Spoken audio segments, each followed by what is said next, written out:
ladies, how you going? I'm going to create this video. At first, it's going to be a bit of a presentation, and then I'm going to create another video to the side of this where we ask, where you can send it to your closest friends and family if you need to.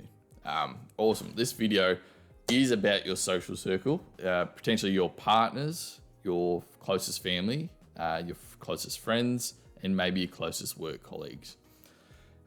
You can choose whether you want to send this video to them or not. I'm going to ask the questions. Look, is the person you hang out with the most probably your partner? If you're single, then it's probably your best friend or maybe a family member. Are they overweight? Are they sticking to a diet? Are they working out regularly? Do you reckon they have a high level of quality self-talk? Like, do they have an underlying level of depressive feelings or underlying level of anxiety? Are they super positive, or are they also relying on food more as like an entertainment or a pick-me-up of the mood, or like emotional eating? Like, are they eating to excess? Are they eating a lot of fried food? Are they drinking a little bit? Like, if I know they've got a very similar diet to yourself, it's essentially how we've got to this point in time as well, and why it's been so hard to eventually lose the kilos and stay consistent to your diet, stay consistent to your workouts, because the fear of missing out on life probably is one of the biggest reasons why we don't stay consistent in our diet plans and workout routines. And we will always resort to the lowest standards in which our social circle will allow us to behave in. Like, for example, for an extreme example, if you were to just get up off the couch and start like throwing shit around the room and like hitting the TV and breaking stuff, your immediate social circle or the people that you're hanging out with, they'll be like, what the F is going on? Stop this. Why are you doing this? Like, they would get upset, disappointed, put you in the corner, try and work out what's happening, like extreme. Then if we go to like, if we start walking out in public and you start stripping off your clothes and then and you're in public and like, what are you doing? What are you doing? Stop it. You're embarrassing us. Or like, what the fuck has gotten into you? Like, there'd be an immediate reaction to the actions and decisions that you're making. And then we can expand this off into like some serious topics as well. Let's bring it back to like interventions. Like, we never bring it back to healthy eating and fitness, because we're all in the same boat essentially.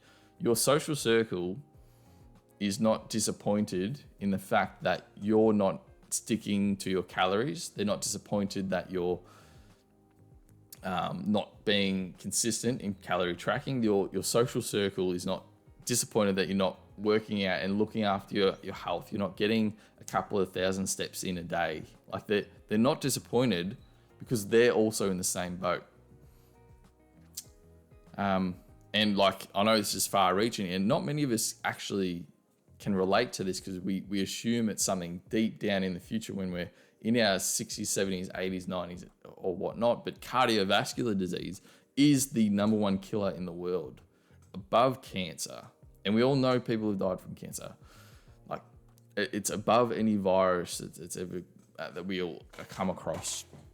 Cardiovascular disease is the number one, and it stems from an unhealthy lifestyle. We're all in this perpetual state and cycle of living an unhealthy lifestyle, especially after we leave high school, because there isn't a mandatory gym.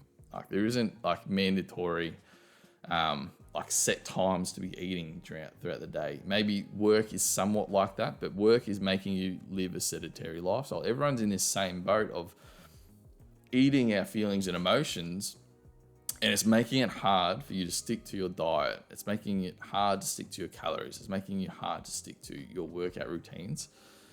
There's no consequence for I'll do it later. Oh, I'll just put it in the app that I did my steps. Oh, I'll just put it in the app that I worked out. Oh, I'll just yeah, I just won't add this food into MyFitnessPal or the food tracking app, and Jack won't know that I haven't eaten my protein or the calories for the day. And there's no one over your shoulder going, hey, like, remember your goals. Like, are your goals not important to you? Because that's the thing, your closest family, your partner, your social circle, maybe you haven't shared with them the deepest reasons why these goals are so important to you. And I think a lot of that stems to a low level of self-worth and self-confidence. And then it's that perpetual cycle because you don't have that support network with you at home on the home front where it's most impactful. You start failing, you start becoming inconsistent, and then self-worth, self-confidence goes down, and then we resort back to our old habits of eating, our emotions, and not being consistent, not working out, and it's this perpetual cycle. So you've got this absolute weapon, an army of support behind you, but I need you to have a bit more courage, and I need you to build up and overcome that fear of letting them know how important this is to you. And maybe you've forgotten how important this is to you. Like, have you gone to the My Motivations exercises, not the one that you didn't prep week, the be do have exercise that I have in the right hand column, and have you done the fill in the blanks? Have you made that your the background of your home screen on your phone so you can see it every day and read it every day? Probably not. Like, and just as a reminder, yes, I know we want to look and feel amazing and fit into dresses and have less anxiety when we go shopping, but like the underlying goals of what you're trying to accomplish, they always stem down to, I don't want to feel like shit. I want to have confidence. I want to live life. I want to stop missing out on life. I want to be healthier for myself, for my family, for my friends. I want to influence others in their health decisions. I want to have more energy in the day to live life to the fullest. I want a higher quality level of mental health. I don't want my kids to have the same self-talk and the same poor dietary habits as me when I've grown up over this past couple of years or past couple of decades, because they are adopting your habits like a sponge just through vision. Like, their behavioral traits that they pick up is through vision, not through your intentions. I should be eating healthier. You should eat well. No, they're watching what you do. They're watching what your partner does, and they're going to embed those traits into them well into adulthood, especially if they're in that first 7 years of their life. And if you haven't had kids yet, or if you're looking to have kids, like, the absolute must and importance of having like a reduced body fat percentage and having these healthy behavioral traits around food, you need them before and in those early stages of having a kid as well. So a lot of this is how important your goals are, just a reminder. And maybe you've got like special events coming up that you do want to feel and look amazing for. So maybe you do have important friends, like friends' weddings, friends' engagements, friends, I know anniversaries is big, birthdays, milestone birthdays from your family members and friends as well. Maybe they are coming up. Maybe yours are coming up. Like, you can't wait to, I'll start tomorrow. I'll be consistent on Monday. I'll start doing this later. No, you can't. Like, let me just start living a higher quality of life and loving myself better next week. This week, I just want to finish eating well. This week, I just want to get those emotional dopamine spikes of eating junk food, watching shit TV, and de-stressing and not thinking about all the things, all the pressures, all the stress that it's in my world that I fucking hate. That's this perpetual cycle. No, you're resorting back to your old habits, which is going to keep you in the same loop. Why do you think I'm so passionate about this? It's because I've been there. where you sacrifice like meals for the comfort of not disappointing other people or not missing out on life with other people. This video is more a reflection that you need to ask other people for help and support. I'll bring up a little quick paint video pitch that I've got, and then I'll create a video that you can potentially send to your friends, to your family, to your partner to ask for support. It'll be me asking for them for support, but I won't be going into like them being like overweight and having bad traits of health. Yeah, you can send this video if you want. It's up to you. All right. The but factor. I want to lose weight. I want to get fit and healthy. I want to live life to the fullest. I want to have more self-confidence. I want to finally have more energy and more happiness and transform, but I can do it on my own. I know what to do. I just need to do X, Y, Z. I just need to start tracking. I just need to da-da-da. Like, how familiar does this sound? This will be you in a couple of months if we don't make these changes. If we don't get you to actually have this change of support during the one-on-one coaching, this is going to be you in a few months' time once you've resorted back to old habits. Or I don't have time, I'm too busy, I'm stressed, I'm tired, I'm not motivated, I don't know where to start, I don't want to go through a shitty diet or program again, I don't want to fail, I don't want to give up my comfort foods, happy foods, emotional foods, I don't want to miss out on drinking and socializing with friends and family. I just want to relax, I just want to de-stress. That's probably the biggest one. I just want to feel good. And food offers that feeling, accompanied with days, weeks, even years of self-resentment and depressive and low-level confidence and self-worth. The actual meaning is that your goals aren't very important to you compared to your priorities. So again, your priorities are usually finances, career, the betterment of your partners and your kids, and entertainment. They always typically outrank health and fitness because they're quick, emotional, dopamine spiking events and priorities. The actual meaning is that you don't give a fuck about health and fitness as much as you give a fuck about the other priorities that I just mentioned. And potentially in the past, you've been given the wrong information about dieting and fitness, and you have this negative association with working out. You have this negative association with eating at a healthy calorie rate, because maybe you're not looking at exercise as a reward for your body, a reward for your brain, a reward for your cognitive function, a reward for de-stressing. I think we're in such a social media world where we get stress relief from these dopamine spikes from scrolling, from eating, and they're not real, and it's hard to snap out of that cycle. That's why I need you to get your family and friends and your partners support. And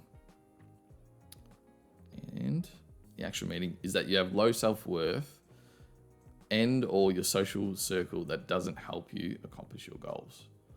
This is the big one, because like hypothetically, let's flip the chair around. Your partner or your family members or someone in your work colleagues comes to you and asks, hey, I'm doing a weight loss challenge. I really need your support. Can you just make sure, like, if you see me eating this way, if you see me doing this, if you see me not doing this, can you just be like, hey, what are you doing? You told me to tell you when you were doing this. Oh, no, blah, blah, blah. But no, you told me not to do this. You told me, like if they were to ask you to do that for them, you would do it, hands down. And now all I'm asking for is for you to do that for them. I need, like, imagine you have your partner or your kid comes up to you and they're like, look, I really want to work out 3 times a week, but every time I come home, like the TV's on, like we're eating unhealthy food. Just a few days out of the week, can we just not have that happen when I come home? Just a few days out of the week, can we just not put pressure to go out and eat takeaway food just a few days of the week? Can you put like a little bit of pressure on me to work out just once or twice a week? It doesn't have to be every single day. Like if they were to ask you that, you would. So I wish and I beg and I plead that you have the courage to do this to them, because they benefit in the long run of you having a higher self-worth, of you being more healthy and fit. Let's continue to go down. Again, because if this doesn't happen, it leads to a worse or a lower quality of life, and you just repeat the cycle. Like, here we go. Let me zoom out. If you could do this on your own, you would be succeeding already. The problem is your low self-worth, low self-care, over self-sacrificing for others. Maybe you've got an oblivious support network because they don't know how important this is to you. And there's a lack of meaningful goals or known consequences, because let's say if your friends and family were disappointed in you for not exercising regularly, not dieting correctly, like that it's almost a positive amount of shame and disappointment that you'd feel, and it would get you back on track to hitting your goals and getting you back on track to hitting your momentum levels. I need you to have the courage to love yourself and ask for help and to put yourself first. I need you to have the courage to demand help from your family, friends, and co-workers. And I need you to be wise enough to delegate these tasks to others, to me, to networks and your family. Because you're already busy, your plate is overflowing in terms of tasks and priorities that need to be taken care of right now. We need to start delegating the pressure and support and motivation onto others, because they're the ones who benefit from you increasing your quality of life as well. If your kids, your future kids, your partner, other people's social networks that you're all intertwined with, that cause and effect, they all benefit from you increasing your quality of life, getting healthier, loving yourself more, having a higher self-confidence, having healthier family members. Like, it all starts with you asking for help, having the courage to ask for help. And I'll do another video right now, just so maybe it's a video that you can send to them that's not in your face as much. But I'm really serious about this, because if I'm caring more about you accomplishing your goals, I reckon that's a good thing. But if me trying to get you to do these goals and get this momentum going isn't enough, if I can see that it's just not hitting the nail on the head in terms of you building up the patterns of consistency, then I need some support. I need to start recruiting your friends and family. And if not, like all of this tends to be just a waste of time and money. All of this tends to be a waste of energy. And who suffers as a consequence of us not being able to solve this problem of you hitting your healthy BMI, healthy body fat percentage, higher self-confidence, higher quality of life? Like, who suffers? You and those you love and care about the most, both now and in the future. So let's take some action. I'll do this new video now and send it through to you so you can send it to others. If you have if we can overcome that fear, because I'll leave it with you again. If they ask this of you, you would do it. This is taking this step to ask for help. It helps elevate the mere act of asking for help, whether you get it or not, increases your self-worth, because it's you knowing that you're important enough to ask for help. We're going to raise your quality of self-worth, and self-confidence by merely doing this task of asking for help. All right. Thanks so much for watching. Let's do it. Oh, I didn't stop recording. No, I'm going to leave that in there.